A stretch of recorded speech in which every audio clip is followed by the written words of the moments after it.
ঢাবির শিক্ষক শেহরিন মোনামি পদত্যাগ করে এনসিপিতে যোগ দিয়ে কঠিন খেলা দেখালেন। সেন্ট্রিস্ট পলিটিক্স করার জন্য বাংলাদেশে একটা পলিটিক্যাল পার্টি দরকার ছিল। আমার মনে হয় সেখানে এনসিপি একটা জায়গা করে নিতে পারছে। আর পুলিশের আইজি কিভাবে বলে যে পুলিশ হত্যার বিচার করতে হবে? আপনি স্বরাষ্ট্র থাকা অবস্থায় তারপর উনি আইজি থাকেন কিভাবে? তার মানে আপনি কিন্তু ভয় দেখাচ্ছেন কাদেরকে? জুলাই যোদ্ধাদেরকে। তোমাদের কিন্তু আমি আবার ফাঁসায় দেবো। এই জনগণটা হচ্ছেই তো জুলাই যোদ্ধারা। বর্তমান সরকারেরও কাপড়ের নিচে অনেক পলাতক গণহত্যার আসামিদেরকে খুঁজে পাওয়া যাবে। অতএব বিচার করতেই হবে জাতির ফর ন্যাশনাল পস্টারিটি। ইনসাফ এমন একটা লড়াই, যদি আমরা বারবার এটাকে ডিসপেন্স করতে ব্যর্থ হই তাহলে যেটা করবে প্রত্যেকটা জুলুম আর একটা জুলুমের জন্ম দিয়ে যাবে। আর একটা লড়াইকে আপনাদেরকে মোকাবেলা করতে হবে। আপনারা লুটতরাজ করবেন, বেগম পাড়ায় আপনারা কানাডায় ঘরবাড়ি করে তুলবেন, সুযোগ সুবিধা ভোগ করবেন, আন্দোলন সংগ্রামে আপনাদের নামে একটা রাষ্ট্রের প্রেসক্রিপশনে আপনারা মন্ত্রী হবেন, বাংলাদেশের মানুষকে অন্ধকারে রাখবেন। সেই বাংলাদেশ আর কল্পনা করার সুযোগ আপনাদের হাতে নাই। শুভেন্দু অধিকারী বলেছেন হাসিনা ওয়াজেদ বাংলাদেশের নাকি বৈধ প্রধানমন্ত্রী, এবং শাহজালাল বিমানবন্দরে হাসিনা ওয়াজেদ নামবে, আমরা নাকি সেলুট করে তাকে নিয়ে আসবো। এই মন্তব্যটাকেও আমি খুব একটা খারাপ ভাবে নেই নাই, কারণ ফ্যাসিস্ট শেখ হাসিনা পতনের পর পালিয়ে গেছে, তার নিজ দেশ ভারতে অবস্থান করছে দিল্লিতে।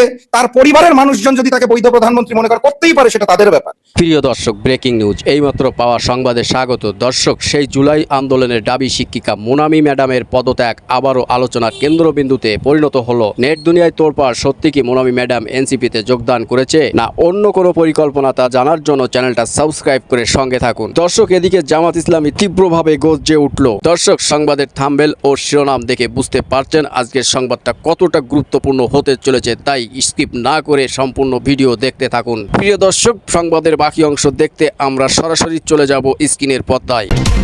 আজ বাংলাদেশের রাজনীতিতে অত্যন্ত তাৎপর্যপূর্ণ ঘটনা ঘটেছে। ঢাকা বিশ্ববিদ্যালয়ের লোক প্রশাসন বিভাগের সহকারী অধ্যাপক এবং বিশ্ববিদ্যালয়ের সহকারী প্রক্টর শেহরিন আমিন ভুইয়া, যাকে আমরা মোনামি নামে চিনি, আজ সোমবার আনুষ্ঠানিকভাবে তার প্রশাসনিক পদ থেকে ইস্তফা দিয়েছেন।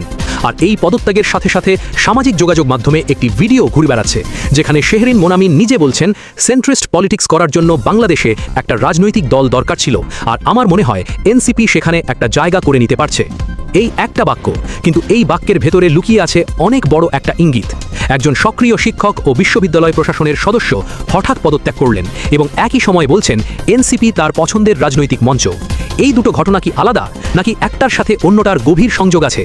আজকের এই বিশেষ প্রতিবেদনে আমরা এই প্রশ্নগুলোর উত্তর খোঁজার চেষ্টা করব।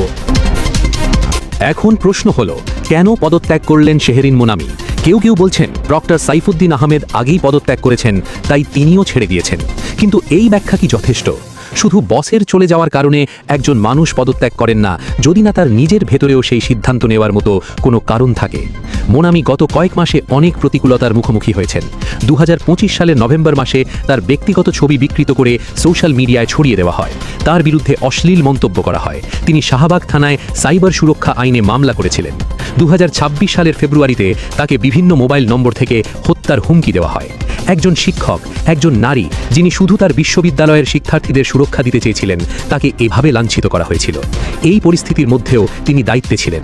কিন্তু এখন যখন প্রক্টর নিজেই চলে গেছেন এবং নতুন একটি পর্যায় শুরু হচ্ছে, তখন তিনিও মনে করেছেন এটাই সঠিক বিদায়ের সময়। কিন্তু বিদায় কি শুধু বিশ্ববিদ্যালয় প্রশাসন থেকে, নাকি এই বিদায় আসলে একটা নতুন পথের শুরু? এখানেই আসে সেই গুরুত্বপূর্ণ প্রশ্ন। শেহরিন মোনামির একটি ভিডিওতে তিনি বলছেন সেন্ট্রিস্ট পলিটিক্স করার জন্য বাংলাদেশে একটা রাজনৈতিক দল দরকার ছিল, আর আমার মনে হয় এনসিপি সেখানে একটা জায়গা করে নিতে পারছে। এই বক্তব্যটা ছোট হলেও অনেক বড় একটা ইঙ্গিত বহন করে। তিনি বলছেন এনসিপি সেই রাজনৈতিক শূন্যস্থান পূরণ করছে যেটা বাংলাদেশে দীর্ঘদিন ধরে ছিল না। এখানে সেন্ট্রিস্ট পলিটিক্স বা মধ্যপন্থী রাজনীতি মানে কি, সেটা বোঝা দরকার। বাংলাদেশের রাজনীতি দীর্ঘদিন ধরে দুই মেরুতে বিভক্ত। একদিকে আওয়ামী লীগ, যারা মুক্তিযুদ্ধের ঐতিহ্য এবং ধর্মনিরপেক্ষতার দাবিদার, কিন্তু যাদের শাসন ক্রমশ কর্তৃত্ববাদী হয়ে উঠেছিল।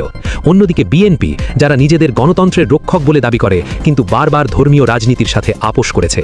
এই দুই মেরুর বাইরে একটি মধ্যবর্তী, প্রগতিশীল, অন্তর্ভুক্তিমূলক রাজনৈতিক শক্তির জন্য বাংলাদেশের শিক্ষিত মধ্যবিত্ত, তরুণ প্রজন্ম এবং নাগরিক সমাজ দীর্ঘদিন ধরে অপেক্ষা করছিল। শেহরিন মোনামি মনে করছেন এনসিপি সেই জায়গাটা নিতে পারছে, এবং তিনি এটা বলছেন একজন বাইরের পর্যবেক্ষক হিসাবে নয়। ইতিমধ্যেই জানা গেছে তিনি নিজেকে এনসিপির একনিষ্ঠ সমর্থক হিসাবে পরিচয় দিয়েছেন। তাহলে প্রশ্নটা হলো, সমর্থক থেকে কি তিনি এবার সক্রিয় সদস্য বা নেতা হতে চলেছেন? যদি সত্যি শেহরিন মোনামি এনসিপিতে যোগ দেন, তাহলে এই যোগদানের তাৎপর্য কতটুকু?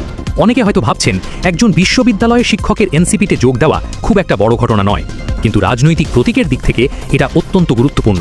শেহরিন মোনামি কোনো সাধারণ শিক্ষক নন, তিনি গণ অভ্যুত্থানের মুখ। 2024 সালের জুলাইয়ে শিক্ষার্থীদের আগলে ধরার সেই ছবিটা বাংলাদেশের মানুষের মনে গেঁথে আছে। তিনি তরুণ, শিক্ষিত, নারী, সাহসী, এই 4টে গুণ বাংলাদেশের রাজনৈতিক মাঠে একজন প্রার্থীকে অনেক বেশি গ্রহণযোগ্য করে তোলে। তার মুখ দিয়ে এনসিপির কথা শুনলে যে মানুষটা কখনো রাজনৈতিক দলে যোগ দেওয়ার কথা ভাবেনি, সেই মানুষটাও ভাবতে শুরু করবে। বাংলাদেশে একটা বিশাল শ্রেণীর মানুষ আছে যারা রাজনীতিকে ঘৃণা করে, কারণ তারা দেখেছে রাজনীতি মানে দুর্নীতি, রাজনীতি মানে ক্ষমতার অপব্যবহার, রাজনীতি মানে মিথ্যা প্রতিশ্রুতি। এই মানুষগুলোকে রাজনীতির দিকে ফেরাতে হলে দরকার এমন মুখ যাকে তারা বিশ্বাস করে। শেহরিন মোনামি সেই বিশ্বাসযোগ্যতার মুখ। তিনি যদি এনসিপির পক্ষে দাঁড়ান তাহলে সেই বিশাল অরাজনৈতিক শ্রেণীর একটা বড় অংশকে এনসিপির দিকে টানা সম্ভব। এবার আসা যাক এনসিপির দিক থেকে। শেহরিন মোনামির যোগদান যদি হয় তাহলে এনসিপির কি লাভ? প্রথমত, বিশ্বাসযোগ্যতা। এনসিপি এখনও অনেকের কাছে কেবল ছাত্র নেতাদের একটি দল। নাহিদ ইসলাম, হাসনাত আবদুল্লাহ, সার্জিস আলম এরা সবাই অত্যন্ত মেধাবী ও সাহসী, কিন্তু তারা খুব তরুণ। একজন অভিজ্ঞ শিক্ষক যিনি শিক্ষার্থীদের সাথে মিশে গণ অভ্যুত্থান দেখেছেন, যিনি বিশ্ববিদ্যালয় প্রশাসনে কাজ করেছেন, তার উপস্থিতি দলকে আরও পরিণত রূপ দেবে।